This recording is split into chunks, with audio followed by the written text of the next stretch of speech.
Hey everybody, Raven here, and today I want to show you one of the most amazingly epic finds that I've ever found at a swap meet. I went to Mary's Swap Meet in OKC, a really cool outdoor swap meet that I go to with my family every once in a while, and there's, some regular vendors there, and there's a guy that usually has coin and silver and stuff. He wasn't there, but I was walking through and I saw a guy that had a box. He was pulling it out of his truck and getting set up.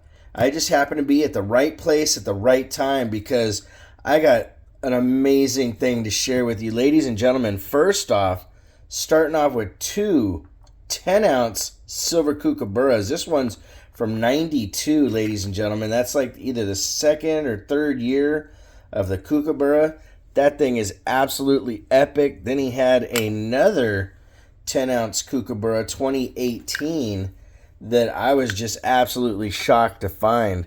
Then we had this amazing, I'm going to move this box out of the way because there's a lot of stuff in there. This really cool set.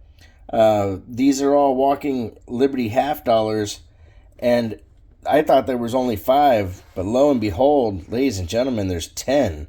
So from 1937 all the way up to 1947, 10 years of Walking Liberty half dollars that are really nice. They're starting to tone. They are uncirculated, and they come in this really cool box. I think there's one or two in here that are kind of could be a little bit better in what they're saying for uncirculated. This is still an uncirculated coin, but I do see a little rub on the breast of the eagle. But the cool display box with the locking key. I mean, unreal to say the least. Then there was this really cool Lincoln cent set from 1941 all the way up to 1967. Very, very nice BU examples of Lincoln wheat cents in this little display case here. Some of them, I actually think there might have been some polishing at one point because the way that they look, they just a little bit flat, shiny, but that is a cool display set to put on your wall, which I think I'll probably end up doing that at some point. I'm not 100% sure yet what I'm going to do with them, but I was really, really happy to get my hands on all this. I'll show you the nickels next. This one's pretty cool, 1938 through 1966, and you also have the silver war nickels from 42 to 45, and there's some definite polishing on these coins. But these are something that's pretty cool to have as a display. Some of these more modern dates that are in the 60s haven't been messed with, like that 66 and that 65 and 64. Those look like they've never been touched. These silver ones have definitely been polished, so have some of the early 30s. And I think they did it, for display purposes. A lot of times when you get these kind of pre-made sets, they tend to do that. These things are a little bit dusty, need a little bit of a cleaning, but check this out. An entire Roosevelt silver dime set from 46 to 64 Denver, ladies and gentlemen. $2 a dime basically in face value if you were just to melt these. These are all in really nice condition. Very, very cool. And I was absolutely stoked to find all these together. Then there's some stuff in here that was just kind of tossed and stuff, some pretty beat up Philippine and Japanese and Mexican banknotes. There's a bag of wooden nickels in here, which I don't really collect wooden nickels, but it's something cool. I'll probably take these to the coin show and put them out and let somebody buy them for like $0.25 a piece or something. Some other goodies in here is a British Bank of England £1. It's a nice looking note. I mean, it's got a little bit of wear to it, but it's still relatively good condition. There was even some silver certificates. Now these silver certificates are pretty rough. In this condition, these are only worth like $1.45. This $5 note here probably worth like $6 or so. It's got a writing on it and it's wrinkled pretty much. There's some empty envelopes in here. This I was excited at first, but I realized these aren't real. You know, I think these are actually made to look this way, so people think that they're real bills, but they're not. So that I'll probably just give to a dealer that I know that collects counterfeit stuff, and we'll get those out of the market. But pretty neat looking, to say the least. We have a couple more empty envelopes in here. A nice little collection of banknotes here that I have to take a look at individually. This one here, this possessor of this bill would be paid by the treasurer of this colony. So this is supposedly, right here, copy. So this one isn't real. So I really have to look through these notes to find out which ones are real, which ones are fake. Matter of fact, this whole stack here, aren't real. You know, so some of the stuff in here is not really worth much.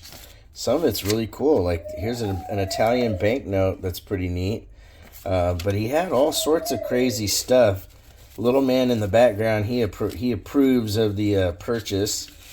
But pretty neat. Like right here, we have a historical, educational, and artistic document, Oklahoma City, Oklahoma. And that's, you know, let you know that that's just a remake. So we're going to put that to the side. There was a Canadian set right here.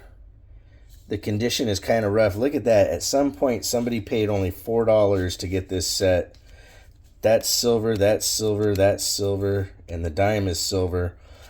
So I did really well in this box of stuff. There's some Lincoln wheat cent books in here that have, you know, quite a few coins, but in all honesty, wheat cents that aren't really in perfect condition are only worth about 2 cents a piece. Maybe 4 cents, you know, if you're the one selling. But if most coin shops that you go to, they'll pay you 2 to 3 cents, and they'll sell those for 4 to 6 cents a piece. This book here is pretty much almost empty. Got some of the stuff towards the end. This is the 1909 through 1940. I wish there was some key dates in here. It would have been nice if we had the 26S. But hey, I did really well getting this collection here. Was really happy. Here we have the Jefferson nickel book that has 1, 2, 3, 4, 5, 6, 7, 8 war nickels in it. So those, you know, melt value on those is about 80 cents a piece. So not too shabby. I'm not sure. Let's see here. Goes up to 60D. So everything in here that is from, you know, in the 50s forward is really worth about face value. Condition on these are kind of rough, but it is a kind of a neat little piece to have. Maybe I'll look in there and find a Henning nickel hiding in there. You never know. But there was all sorts of you know, like copper stuff like this and old coinage from foreign countries in here that I still really need to kind of go through, because this is a lot to look at. That coin is saying it's from 1909, 2 francs, but it feels kind of light. So, you know, it's hard to say which things in here sometimes just right off the bat that you're going to be happy with, and some of them that you're just not going to be able to do much with. There's a lot of foreign coins and silver in here. Like there's a 1 real, but it's got a hole drilled in it. There's some nice Canadian dollars right there. From 66 and 65. There's a florin. So that's silver. There's a lot of silver in these bags. And we worked out a deal where he was happy and I was happy as well. And I think it was pretty fair. He offered a price. You know, first I saw the kookaburras and the Walking Liberty halves. And we negotiated that, and then we negotiated this box. I spent about $1,000 on everything, literally about $1,100 to be 100%. So I think I did really well, because in the kookaburras, those sell for about $3.50 or so a piece.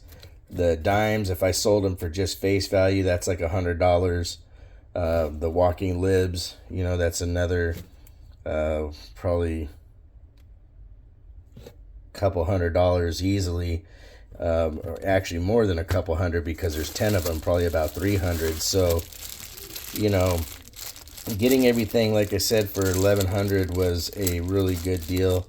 Here's a really strange looking Indian head scent that's been, I think there's actually 2 Indian head scents in here because it's really thick. I think they pounded into a ring. Here, I'll get it out and show you guys. I know this video is really kind of super long and I'm not going through every last item in here, but right there, that's a brass ring, and it's the size to have Indian head scents in it. And yep, I can feel some movement in it when I go like this, so I'll probably pop those out at some point. Some more tokens and wood nickels. We got another bag that's a random, these are tax tokens, it looks like. Yeah, tax and transportation tokens, which is pretty darn cool. And this one's for 1 tune only, so that must be for an old jukebox. Let's see here. We have a roll of random stuff here, some Canadian stuff. I see some silver edges in here. I think there was a couple silver dimes in there. A lot of like random tubes that don't have the things in there that aren't really worth that much. Like out of this whole tube, that 1 coin there, I think is what's the silver and worth something. But you know, I think I got a really smoking deal, and I was really happy. And one of the things you want to do, ladies and gentlemen, when you're going to the swap meet, is keep your eyes open, because you'll never know what you're going to find. Like all this here is what they would call traveler change. So, you know, this stuff is sold by the pound, except right here, maybe this franc, this might be, it feels kind of light, but it could be silver. I just have to look it up. But I'm very, very happy with what I found. And like this bag here, you'd think, oh, Raven, look at all that Mexican silver you got. Well, these ones are the ones that are only the 10% silver. They're in great condition, you know, but these ones are literally, I think they're worth like $2, you know, but there is silver in them. I'll have to look up the different years, because with that the guy's face on that coin, sometimes they're 10%, sometimes they're 40%. Here's a really nice old $50 from Canada, 50 cents. That thing is definitely silver, from 1952. And basically, you know, he told me a price and I didn't argue. I asked him if he was sure, and he said he was happy with it because he didn't want to have to piece all this out. When he saw that I was willing, I said, what would you take for all of it? He was like, really? So that was kind of cool. It was nice to be able to negotiate that. This here is a run of silver Canadian quarters in here. And then a coins of Mexico. It's missing the center coin here is 66. And we know we have one of those in that tube, so I can fix that. But that is it, ladies and gentlemen. A very cool score, and I really enjoy going to the swap meets and estate sales and whatnot. But this is the first good score that I've had at the swap meet since being in Oklahoma. The other stuff that I've gotten lucky with is estate sales. You just never know. If you got a couple extra minutes and you can pull over and take a look at what they have, make sure to ask them, you know, the person that's throwing the garage sale or whatnot, yard sale, if they have any coins or silver or things that they're, you know, scrap jewelry, old silverware, because you can still find really, really good stuff. That one is just too cool. I love the design on the 2018. If you want to correspond, it's ravenhawkcoins@gmail.com. Our P.O. Box is 721-296, Norman, Oklahoma 73070. Like always, please make sure to take care of one another, and we'll see you real soon. Ravenhawk Coins, have a great day.